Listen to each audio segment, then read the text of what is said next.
देखो निश्चित धन्यवाद देवी सर्वप्रथमे भद्रक जिलावासी को कारण जो मानकर बिना सहयोग ये कार्य केबे भी संभव हो पार ना कारण दीर्घ वर्ष धरी आप अपर्तिबिंदारू शनि मंदिर रोड कथा कहतु कि चरमपार जो फिडोर रोड जोटा कि रेलवे स्टेशन को संयोगीकरण करुच्ची केवल भद्रक जिलावासी नुहति बाहर जिलावासी यही रोड पर निर्भर करती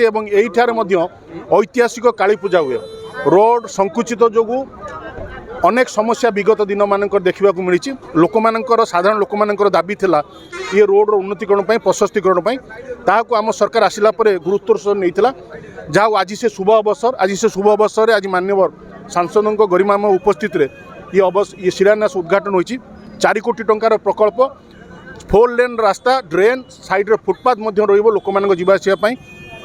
आज ये अवसर में आपण माध्यम गोटे कथा कहवाई चाहूँगी जो विजु जनता दल कहतु कि कांग्रेस दल जो राजनैतिक नेता माने राजनीति करने साधारण लोक को भ्रमित कर निवृत्त रुहतु कारण आम जो लोक मान उच्छेद करूँ आम प्रतिश्रुति देचु एवं तापाई ब्लू प्रिंट सरी जाइए जो जेतोटी दुकानी भाई दुकान जाइए जीवन जीविका जाइए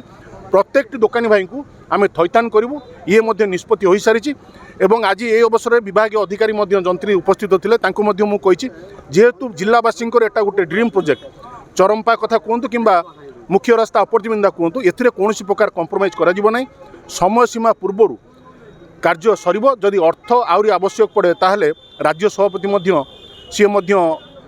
सहमति प्रकाश करचंती अर्थ जहाँ आवश्यक पड़ो सी आउरी जोगाई देवे निश्चिंत भद्रकवासी जो दीर्घ दिन जो एक परिकल्पना थिला एक सुंदर सहर भद्रकवासी चाहूले ताहा निश्चिंत आम कार्यकाल भितर आम प्रयास करचु भद्रकवासी को सांगरे नहीं भद्रकवासी सहयोग एवं आगामी दिन निश्चिंत भद्रक एक सरस सुंदर सहर में परिणत हो आसंता गोटे सप्ताह मध्य ये कार्य आरंभ हो ये कार्यर प्रकल्पर अटकल है 3 कोटी 96 लक्ष एवं 9 मास मध्य कार्यक्रम सरीवा